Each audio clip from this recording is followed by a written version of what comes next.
Welcome back, ladies and gentlemen, to a particularly randy episode of Fraternal Fanatics. It's getting groovy in here. Yeah, baby. Austin Powers. Yeah, iconic series. Iconic trilogy, I guess. The three of them. First introduction to Mike Myers for me, anyways. I don't know about you. Probably, yeah. I definitely wouldn't have seen. Well, no, I guess Shrek would have been. But, yeah. Yeah, but that's not really Mike Myers doing Mike Myers stuff. You know what I Shrek? mean? Like, yeah. Like Austin Powers, Wayne's World, stuff like that. It's much more like this is Austin Powers' realm, or Austin Powers. This is Mike Myers' realm of comedy, and he's, excelling in that. Yeah. Shrek was more like, let me go do this other stuff on the side. Yeah. Have some fun with this Disney movie. Different avenue for him, for sure. Not Disney, but Voice work. what ransom would Dr. Evil request? Dr. Evil's ransom today, would be a shit ton of Bitcoin. Yeah. Or like Dogecoin. Nvidia. Although Dr. Evil doesn't sound like he makes very smart investments. No, he makes very emotional investments.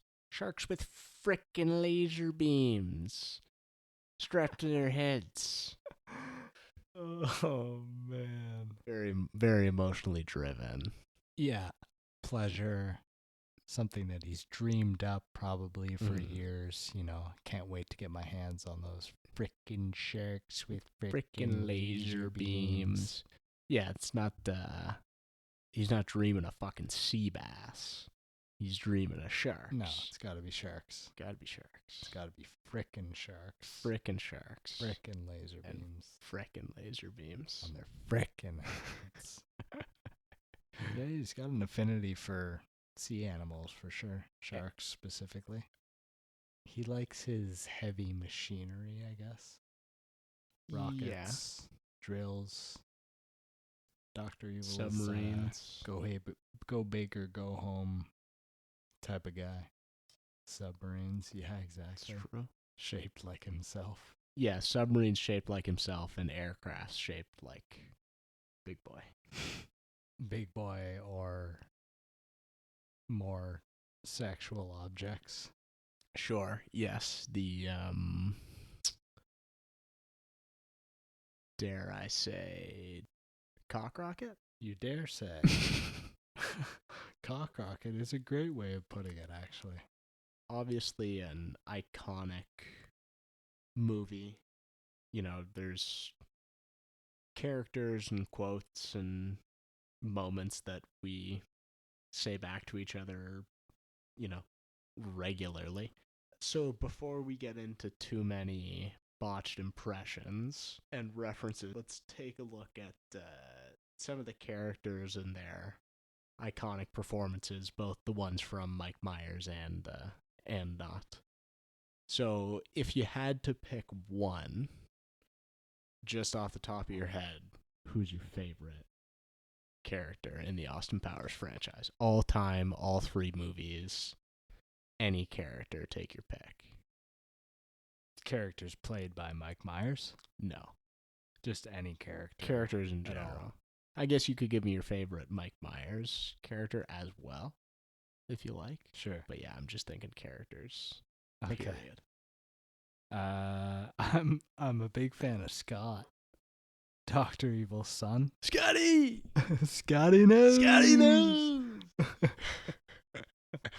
Yeah, I find his situation hilarious because he's born into this situation where Dr. Evil's his dad. He's this crazed individual trying to take over the world. Scott is like, doesn't know whether to take him seriously or not. And eventually he does come around and see his point of view, but at first he's resistant. And it's just funny to see his evolution from the first one to gold member. Mm-hmm.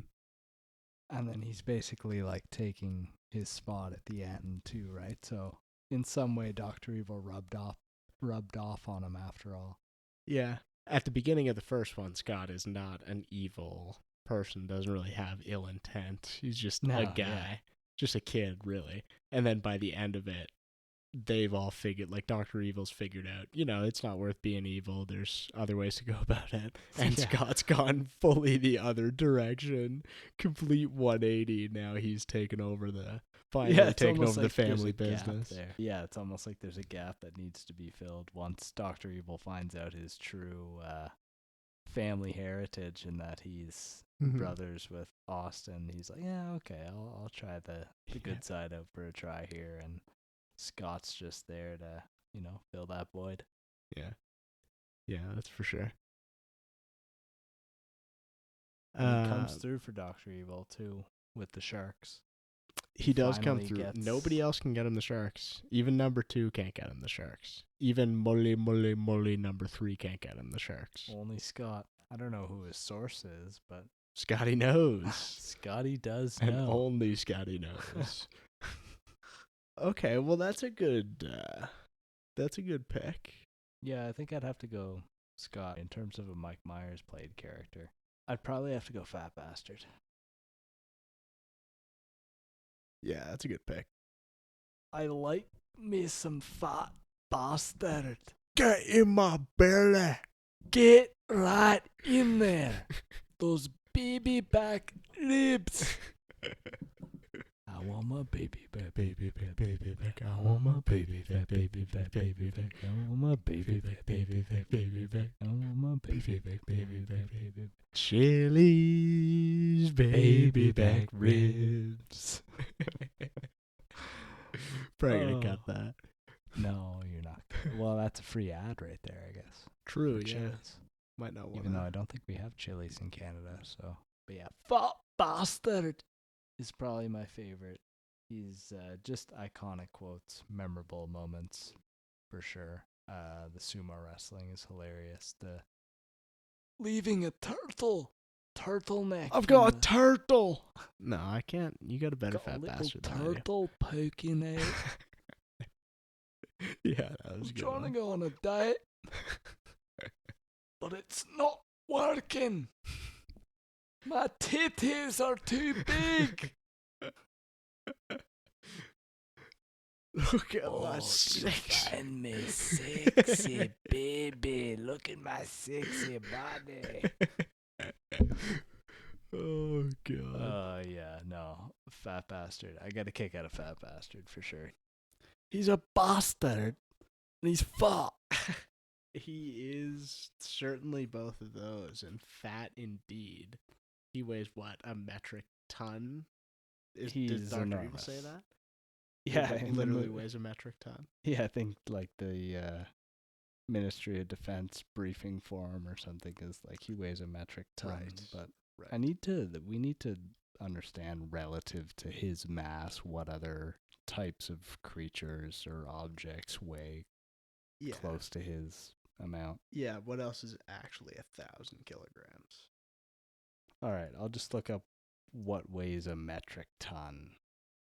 And let's see. Let's compare. Compared to Fat Bastard, metric ton is equivalent to 1,000 kilograms, which is equivalent to about 2,200 pounds. So what weighs that much?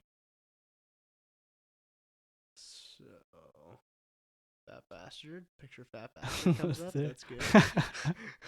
Literally. That's really funny, actually. So only Fat Bastard weighs a metric ton is what I'm finding out. I mean, based on Google image of what weighs a metric ton, it's definitely Austin Powers close second for sure. I think I'm not as crazy about Dr. Evil, to be honest. Austin's facial expressions are amazing to me. He sells that little micro expressions. Fat Bastard is just like so over the top and boisterous, and then Dr. Evil is, I don't know, somewhere in the middle there, but I just like he doesn't quite like hit that mark for me as much as Austin and Fat Bastard do. And then there's Goldmember in the mix too, which like Yeah. it's kind of a wild card for me, I guess. Yeah, I noticed you hadn't mentioned him for a second there, and I'm kind of with you that certainly not the best one, probably the worst.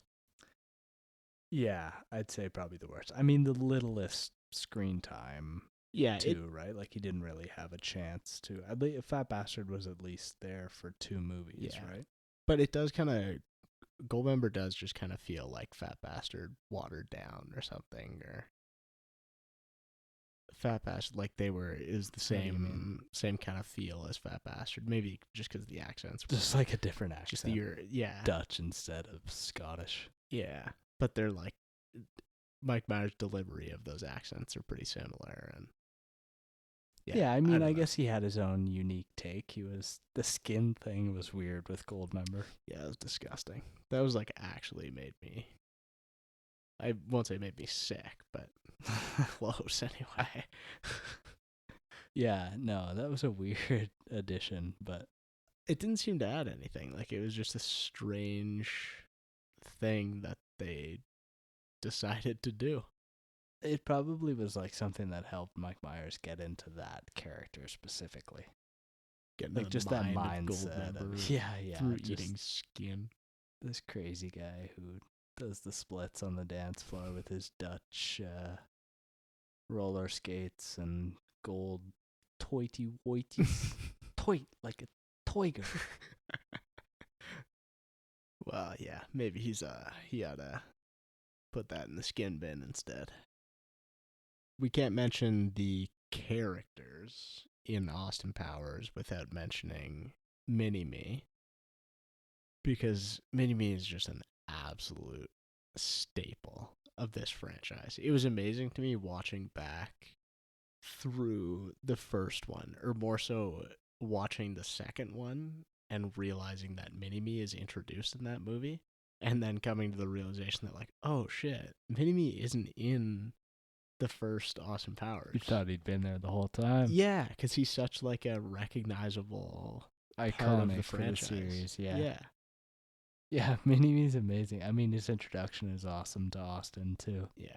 On the moon base there. Their little scrap, little scuffle. Well, and even just when he sees his shadow before he actually opens the door and sees him, so it seems like he's a full-grown man and he's like preparing himself. Oh shit! Okay, I'm gonna have to, have a tussle with this guy here before Dr. Evil. But yeah, Mini Me's awesome. Vern Troyer, R.I.P. Yeah, indeed. He's a staple like that. Obviously, the first thing that comes to mind for me when I think of Mini Me is the Hard Knock Life musical sequence in Spy Who Shagged Me. Or is that Goldmember? I think it's in Goldmember, yeah. Yeah, okay. But yeah, that one's an absolute classic with the Flava Flav chain and he's got the Leafs jersey on, which I mean, maybe pick Canadian a better team. Canadian at least, but pick the worst Canadian team. No disrespect to Mike Myers. I know he's from GTA, but well, that comes back in The Love Guru too. When he does The Love Guru, the Maple Leafs are involved, like he's coaching, and Vern Troyer's in that movie too. But yeah, Mini Me has had a crazy kind of arc throughout the series. He's been through a roller coaster of mental and physical emotions for sure. Yeah, that's no kidding. Because physical emotions doesn't make any sense, but physical, he's gone through a lot of mental and physical obstacles. Correct. Maybe. Thank you, Shane. I'll cut that in. Yeah, no, it's true. He's been beaten to a pulp. He's been abandoned by his gene pool, I guess. Hard to say father, considering he's a genetically engineered clone. Yeah. But let's say father. He was thrown aside in place of Scott. And then he was thrown aside through an air vent. and smoked his dome clean on a steel sign. He's had multiple concussions. One there, one with his Easily. fight with Austin in the office while Probably Mole was on the Probably phone. a couple in that one, particularly He was slamming his from head the in the pillowcase. in the fridge door. Yeah. Just hitting it. Yeah, he was hammering him there. And then with the pillowcase, he was tossing him around. Rattling him around, yeah. Yeah, that actually reminded me of breaking shelves. in the Avengers when Hulk is throwing around Loki in Avengers Hulk Tower. smash. Yeah, that's what it reminded me of. Like, Austin Powers is the Hulk Yeah. tossing him around. Oh, poor Mini-Me. Yeah, no, he's been through a lot. That guy has been through the ringer for sure. Yeah. But he's he's on the good side at the end of it. Yeah, I mean, he comes out on top, I guess, for the most part. He also gets, like, shit out into space. Survives that, too. He does, which could explain some questionable behavior of his. I mean, yeah, in Goldmember, he's kind of like a rabid dog. Feral animal, yeah. Yeah, like he's got to be restrained after Scott tries to steal some of his chocolate, Yeah. Belgian chocolate. Yeah, that's what we thought. The brown all over his lips was chocolate, but it's actually just rabies. Yeah. He's foaming at the mouth. Yeah, no, don't get too close. Don't let him bite you. Whatever No. you do. Treat him like a zombie. He's probably spreading cordyceps or something. Foxy Cleopatra. Mm-hmm. Well, who's your favorite of the bunch? Who's best suited for Austin, do you think? Foxy, Felicity, or Vanessa? Best suited for Austin is probably Vanessa. And part of the reason for that is because she's a fembot. Not in spite of that. Oh, interesting. I thought you were going to disregard that part of it completely and just Vanessa if she wasn't, hypothetically, if she wasn't a fembot the whole time, which is what we expected before it was revealed that she was a fembot. Yeah. No, I think based on what we see in the first movie, Austin has quite the affinity for the fembots, and the fembots quite the affinity for Austin. As he knows we see, how to get the best out of them, and he does indeed. Vice versa. That's what she said. But yeah, I do probably Vanessa. I'd say is best suited for Austin. Yeah, I guess he spent a lot of time of his career, we're led to believe from the first one, with her mother. Mm-hmm. So tracks that way that he'd have a certain fondness for Vanessa. Well, once he's unfrozen, he's a good match age-wise. Yes, true. Although he's still older. He's older, but not if he was frozen in. Like, whenever Austin calls Vanessa's mother, like, she's much older than he is at that point, noticeably. Mm-hmm. Well, in age, not in... in look, not in age. Yeah, correct. Well, no. Well, he's been frozen. He hasn't stopped aging. Yeah, I guess he's still older, but he looks... Captain America's still 100 years old. Yeah. Almost 100 years old. Basil Exposition would not be too happy that we're looking too deep into the nature of questioning the logic of this film. No, I think he's likely to be interrupting to give some exposition here. Yeah, I mean, the Basil Exposition was too funny. It's so good. It's so self-aware and so subtle. Because they don't use it outside of the first movie. They don't even refer to him they just refer to him as Basil. Yeah, it's just the first one. Yeah. But it hits so good in the first one. It's the first, meta nod. Yeah, kind of thing. exactly.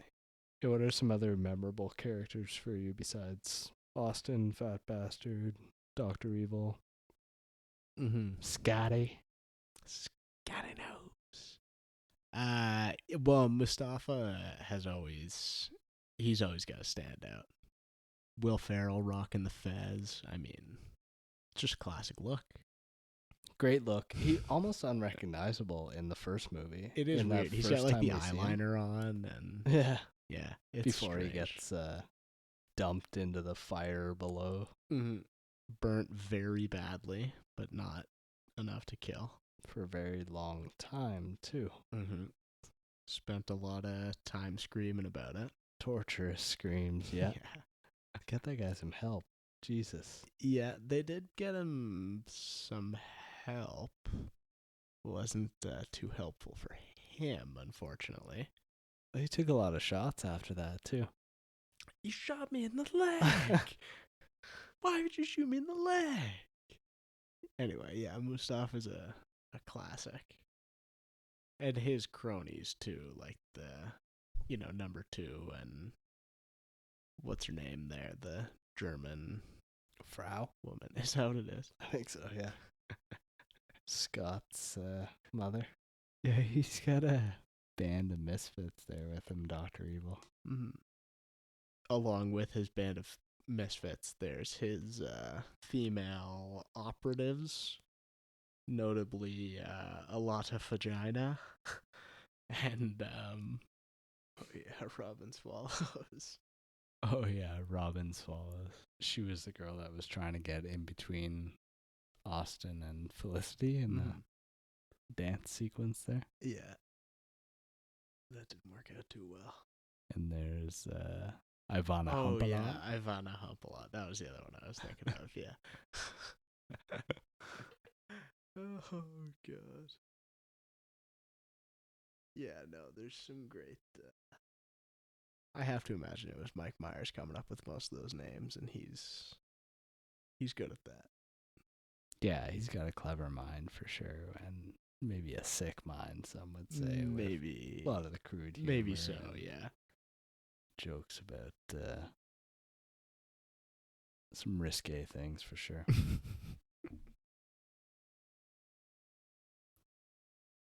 Mike Myers does a really good job of recurring gags too, like full circle moments, and kind of using the same template for gags in all 3 movies, and a lot of physical elements to this type of comedy too. The most famous or the most iconic in my mind is probably the covering the genitals with some sort of object type of bit, or usually behind some sort of obscuration, like a screen or something like that, so you see the shadow or some sort of object that's hiding what's beneath, hiding what's underneath. Yeah, no, there's quite a few right from the jump. We got the melons in the first one with Austin and Vanessa are in the honeymoon suite there, and it passes her the melons and then the coffee or the milk jugs. Yeah, in the coffee cups. Yeah, or the teacups, I guess. But yeah. Yeah. Yeah, no, there's he's got a knack for that. Yeah, using clever pulling the rope out of his ass in the second one. And the gerbil. It's gerbil, yeah. How did that get in there? Or yeah, the big you pointed out there, the big tray of meat in front of him, the big slab. In the opening sequence when he's naked and running through the hotel in the opening sequence. Yeah, they're cutting I don't even know what that is, like some slab of meat, I guess. Yeah, just his reactions there too is hilarious. Yeah. Like you said, with the covering with a sheet or playing with the shadows or whatever, they do a lot of that too with each movie, and more so in Goldmember. They do it a couple of times, especially when Austin gives birth to Minnie there, from the perspective of that troop anyway. Oh, that whole sequence is so funny. I mean, even before that, whenever he's walking over to go get the physical, Mhm. and Yeah, he's on Mini-Me's he's shoulders. got to hide Mini-Me, so yeah, Yeah. he's on Mini-Me's shoulders. Like, shouldn't it be the opposite? Yeah. Yeah, he's walking around, stumbling from side to side. Yeah. It kind of reminded me of him trying to reverse and forward that vehicle in the first one when he's trying to get to near the climax of the movie, that little cart there. That 3-point turn, yeah. Exactly, yeah. Just can't quite do it. It's a tight spot. No, Can't quite just get out makes of it. no headway. No matter what direction he's going, he just isn't making any moves. But yeah, that sequence, once they get into the physical room, obviously the first, like, he asks him for a pee sample. And Mini-Me's down there and is just spurting out. Everywhere. All over the floor, all over the seat, everywhere. He's got an unusual flow, Austin. And then hands it to the guy, like stumbling over himself, spilling it on him. He wipes it on his face after, wipes his wet hand on his jacket after. Oh, God. And then a different guy gets, the best of the encounter after that when they go behind the screen and he straps Mini-Me, like you said, before he gives birth to Mini-Me. Yeah. When he straps him to him and with the apple, when he's holding the apple and passing it up to Austin. Yeah, Austin reaching down to take a bite. Yeah. And playing rock, paper, scissors. Oh, yeah, it's so good. It's funny, too, after he births him, in quotes, Mini-Me, like, chews off what would be the umbilical cord and then scurries away into the vents. Yeah, looks like a demon. Yeah, reminds me of some Dead Space type of stuff. Demon babies in the vents. Oh, yeah. And then, yeah, like you said earlier, when, he's just smoked his head on that sign after ripping through the vents. Brutal. Yeah, he's flying down that. Tastes like a champ, though. He does. Gets up, shakes it off like it didn't happen. Yeah. Trooper. Yeah, no kidding. But yeah, no, those recurring gags is definitely like one of Mike Myers' best bits in this series for sure. Mm-hmm. Those callbacks. Because they're what make the movies in the first place, and then seeing sort of a different iteration of them in the following films is refreshing because he knows you're gonna like it, and you do like it. Yeah. And it's just a different spin on it, but it's great. Yeah. Yeah, no, it's just different. If the same joke went down a different path. Yeah. Just different options to tell the same joke. And yeah, speaking of recurring jokes or recurring topics in the series, the pee seems to be a big subject in these movies. Lots of pissing. Toilet humor in general, I think, is big. I guess so. In the first one, coming off that, getting reanimated, he takes a 35-minute piss. Probably the most relieving piss of your life. Yeah. Because he was frozen for, 30 years? 30 odd, yeah. Something like that. Imagine taking a pee after 30 years without peeing. Mm-hmm. Like, sometimes Taking a piss after 3 hours is great. Yeah. It's sweet relief. Yeah. 30 years. Yeah, that's a lot. No wonder he spent so long. It's true. Heavy flow. Yeah, if he only spends 30 minutes peeing, that was a small percentage of the time he spent on ice. He had a lot stored up in there. Yeah. Funny that they froze him with his glasses on, too. Yeah, and all misshapen and... Yeah. They're askew, like lopsided on his face. Yeah. Yeah, no, they didn't... probably weren't thinking too far ahead with that move. No. And they froze him on the celebrity ward, too. which makes you wonder what other Yeah. wards are in the Ministry of Defense. How do they group these people? But it's also like, if he's a spy, isn't it kind of funny that he's in the celebrity ward? Like, he's a spy that's a celebrity. Isn't that contradictory to the job? Yes. Well, was he in the celebrity ward, or did they just go past the celebrity ward on their way to? No, Austin was he was a in the part of- celebrity ward. okay. Yeah, I wonder who else was in there. Well, we saw Vanilla Ice, right? Was he in there? I thought so. Yeah. Ice, ice, baby, Ding ding ding ding ding ding ding. deadly like a poisonous mushroom. Just makes me think of that's my boy. I was gonna say Step Brothers. Yeah, true.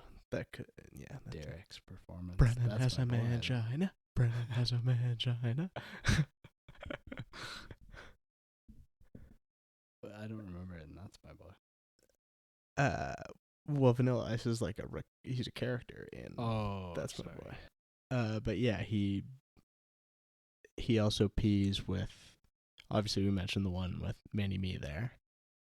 But then he is pissing in the fountain there too, trying to hide from security, and he's got to like re-up himself. He's got to, get it down the hatch so he can get it through the system. Yeah, after he unplugs the fountain, he has to mimic the flow of the fountain with his own. Yeah, and he's drinking the water, trying to keep the flow steady. I love how that sequence plays out too, where he judo chops the guy and places him just in the right perspective so that it looks like he's pissing in the guy's mouth, and the guys are looking on the camera. Is this guy doing what we think he's doing? Yeah. Oh, it's too good. Yeah, that's awesome. And then that sequence too with the subtitles in that same factory there, where they go to find out more information from Mr. Roboto. Yeah. Tomorigato. I have a huge Mr. rod. Roboto. I have a huge rod. Rode into problem.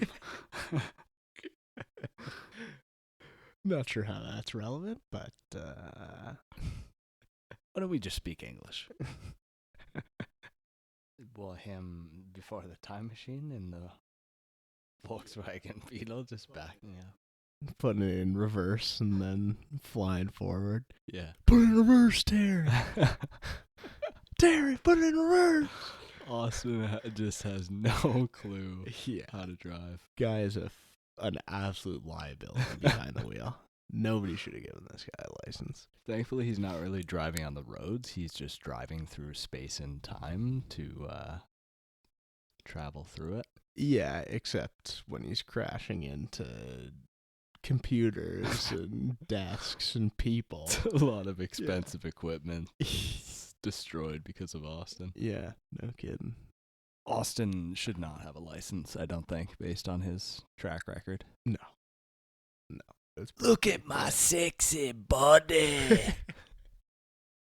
Oh, yeah, look at these titties. Oh, good old fat bastard. The musical numbers are a huge thing in Austin Powers, Mm-hmm. as can easily be noticed. I guess it all stemmed from, because Austin Powers or Mike Myers was in a real band called Ming T. That's why you see often on the drum sets it says Ming T. That's what it all originated from. I guess, was the band was it an SNL bit or something that they kind of took even further? Or? I don't know much about the band beyond the name, to be honest with you. I think he was just maybe musically inclined. Yeah, well, clearly, decided anyway. to join a band. Yeah, musically band. and physically, I guess. He's got some rhythm to him anyway. He's a good dancer. Yeah, he's got some moves for sure. But yeah, there's tons of musical numbers in the movies, dispersed between the characters, Austin and Dr. Evil, and I don't think Fat Bastard or Goldmember does have sort of more of a choreographed dance number. Yeah, on skates there. Yeah, he's doing the splits and all that. Lifting his legs above behind his ears. Well, what stands out for musical numbers in your head? Like, yeah, that's kind of what I was trying to figure that out because I think there's a couple different ways to look at it. Like pure comedy, the Daddy wasn't there Daddy wasn't there to take me to the fair. to change my underwear. Daddy wasn't there. Yeah, that's a great one. Yeah, like that one just line for line is hilarious. Just it's comedy wall to wall. But then it's hilarious, yeah. Yeah. The right, like even the lyrics are like, when I was circumcised, Daddy wasn't there. Yeah. It's hilariously written, yeah. So I almost have to give it to that just for like the cleverness of it and putting that all together. But for sure, the Dr. Evil and Mini-Me doing the hard knock life in the prison get up there is just so good. Mini-Me, like, I mean, Mini-Me obviously crushed it in that one, but Dr. Evil too. And it's funny how, like, Mike Myers playing the same character in the same movie can make different jokes funny. Like, there's certain Dr. Evil jokes that wouldn't be funny if delivered as Austin Powers, but they're fucking hilarious. The prison song and dance number being one of those things that, like, if Austin Powers' character were to do that, it would be not funny at all. Wouldn't come off the same as Dr. Evil doing it with Mini-Me. Yeah. But yeah, despite it being the same actor doing both, I see what you're saying. He can make some things funny and some things not between characters. Well, and that rings true for Goldmember too. That was a much different, just in terms of the dancing, the movement was both different from Austin and Dr. Evil, of course. Mm-hmm. Yeah, it speaks to his ability to distinguish between characters, and it's impressive in the same film and between scene to scene, too, how he's flipping, between Austin and Dr. Evil and leaving a much different impression with both of those characters, like you said. Yeah.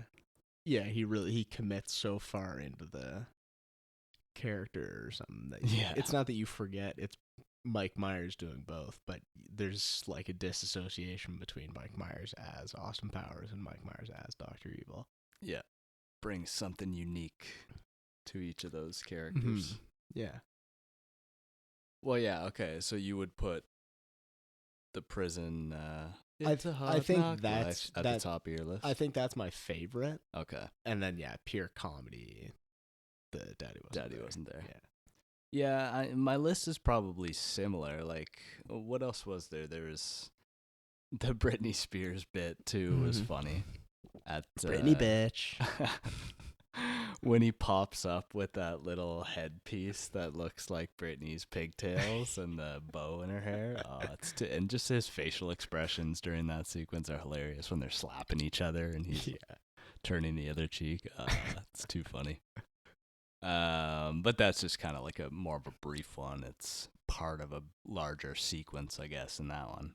Mm-hmm. I mean, the larger sequences, some of them are very well choreographed and complex, like the one at the beginning of The Spy Who Shagged Me, where he's walking around naked through the hotel. Mm-hmm. Like, it's so elongated, and there's lots of stuff going on, so many gags in there that... And then it ends up turning into, like, these crazy dance sequences, right? Like, that one was in the pool, where all the dancers in the pool are doing swimming. Yeah. And then in the other one, it was, like, the crowds and stuff, and then the marching band, and the third one, it was the crew through the streets and the musical number with, like, the umbrellas and the rain and the stage. So, there's some very... big set pieces for some of those musical sequences. It certainly is a high production moment. Yeah, there's a lot of money, a lot of choreography, a lot of work going into that. All for like a very fucking silly result. Yeah, ultimately. But I guess that ups the silliness factor because it's just so elaborate. And you're like, Yeah, this "Damn, fact this they put is-" this much effort into such a goofy. Yeah, you're right. I guess that kind of sums up Austin Austin Powers, Powers. in Yeah, a that's true. nutshell, too. Kind of sums up Mike Myers, maybe. Yeah. Just take a very simple concept and blow it over the top until it's fucking hilarious. Yeah, with the Pentaverate being like just conspiracy Yeah. theory, crazy nuts. Yeah. Yeah. And then another musical sequence that comes to mind for me was the Fembot sequence with Austin 2 and the International Man of Mystery. Mm-hmm. In his Yeah, his British shorts, his knickers. his British knickers. That's a great way of putting it. Exactly. Yeah. Just turning on the mojo and Yeah. making the head spin. Looking at that, how could your head not spin? International Great Man song Mystery. choice for that one too. Great song choice, yeah. I noticed that the musical sequence with the Fembots, he has a lot less chest hair than he ends up having in Oh, that's Goldmember. true, yeah. They really up the chest hair game in the next ones. Yeah, I didn't even notice that. But looking at it now, it's like, yeah, he's got a very human amount of chest hair. Yeah, It's yeah. like pretty normal. I mean, it's kind of, it looks hilarious on him, which Yeah. is the point. But yeah, he has much more. And like I remember with Ivana Humpalot in Goldmember Yeah. when He she was practically has running a her sheet fingers. of Yeah. fur on his chest. It's a rug, yeah. Yeah. You're an animal, Mr. Paz. Like a tiger. Toy, like a tiger. Like a twigger. I love gold. My winky is gold. How about no? Great quote. Great quote. Throw me a frickin' bone here. Loving the Dr. Evil impressions. Yeah, there's some good quotes. There's Sure. some unforgettable quotes. Personally, Indeed. I like, I've had bigger chunks of corn in me crap. When Fat Bastard is talking about Mini-Me. When he meets him for the first time, right? Yeah, he sneaks up on him. He's like, Jesus Christ. Oh, get in my belly. Get in my belly. Oh, man. It's funny. I feel like I remember Dr. Evil being having all the like quotable lines from this movie, but it's really, I mean, most of like the most memorable lines are Fat Bastard, funny enough, but I think those ones stick out the most in my head for Yeah. sure. yeah. But maybe it's because of the accent. I like a Scottish accent. And it Maybe it it's reminds easy me to of understand. Shrek too, so Yeah. I like associate those two things, and Shrek looms so large that Fat Bastard reminds you of Shrek a little Yeah. bit, maybe subconsciously. Scotty Day. Scotty News. I guess he doesn't actually say that, does he? Look at me, I'm Zippy Longstocking. www.zipit.com. How about no? We can't mention the Dr. Evil lines without mentioning the quotation marks. Just like that ongoing thing with Dr. Evil and quotation marks. Like every time he refers to one of his objects or whatever, like he refers to it as the time machine. Oh, I see. Yeah, Not yeah, a time of course. machine. It's like quote unquote time machine. Right. Or there's another one too that he, like when he's referring to the laser, the frickin' tractor beam. It's always quotations. Maybe they're so hastily made that it's like, technically this is a laser, or technically Right. this is a By tractor definition. beam. Yeah. It looks like a tractor beam, it feels like a tractor beam, it shoots like a tractor beam, but It's might a frickin' tractor beam. Oh, yeah, that's very true. Well, folks, that's a wrap on our totally shagadelic deep dive into the Austin Powers trilogy. From outrageous characters to legendary running gags, it's clear that these films left a lasting mark on comedy. Would you agree, Shane? I certainly would. Whether it's Dr. Evil's over-the-top schemes, Austin's mojo-fueled escapades, or just the sheer brilliance of Mike Myers' performances, these movies continue to make us laugh years later. But what do you guys think? Should we get an Austin Powers reboot? Could Scotty be up to something nefarious? Or is this trilogy just better left as a groovy relic? Hit us up on social media at Fanatics on Twitter and Fraternal Fanatics everywhere else and let us know. And also join us next time as we tackle another fan favorite. And until then, stay shagadelic, baby. And remember, for listening, you now owe us $1 million. Catch you next time, Fanatics. It's a tough one, putting Austin Powers trilogy into the tier list. Just to remind everyone, the categories from top to bottom are greatest films of all time, outstanding, solid, needs some work, wake up, and where movies go to die. I can't imagine where movies go to die. Austin Powers is not going to land there. No. But we can rule that one out, I think. I don't think Austin Powers is landing in the negative half of this list. No, it's too memorable, too quotable. Yeah. It's too slapstick. There's some good stuff there. Yeah, there's not enough to dislike to put it in any of the bad tiers. I agree. And considering that, I almost do want to put it in greatest films of all time. The sheer impressiveness. Yeah, and like the influence of it, and what it did for Mike Myers' career through the times, launched his career. Well, he was pretty like big Wayne's World and this. stuff was before that, I guess. But yeah, Austin Powers was really like they made 3 movies out of this. Like, okay, Mike Myers can really play a leading man. Like, doesn't need to have Dana Carvey beside him to bounce jokes off these films. Yeah, exactly. By himself, playing multiple Quite characters. Literally, yeah. I think it probably was, half the reason why the Pentaveret was made years later, too. Yeah. Like, because it was a similar feel to that, where he's playing several different iterations of characters. Yeah. And yeah, like you had mentioned earlier, too, the influence on other spy movies, like satire spy movies, Get Smart. Yeah.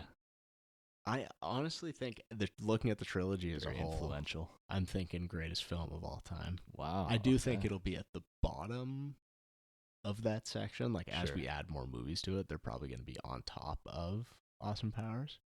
But yeah, I'm thinking top tier franchise, top tier placement. Okay. Wow. Greatest of all time. GOAT film.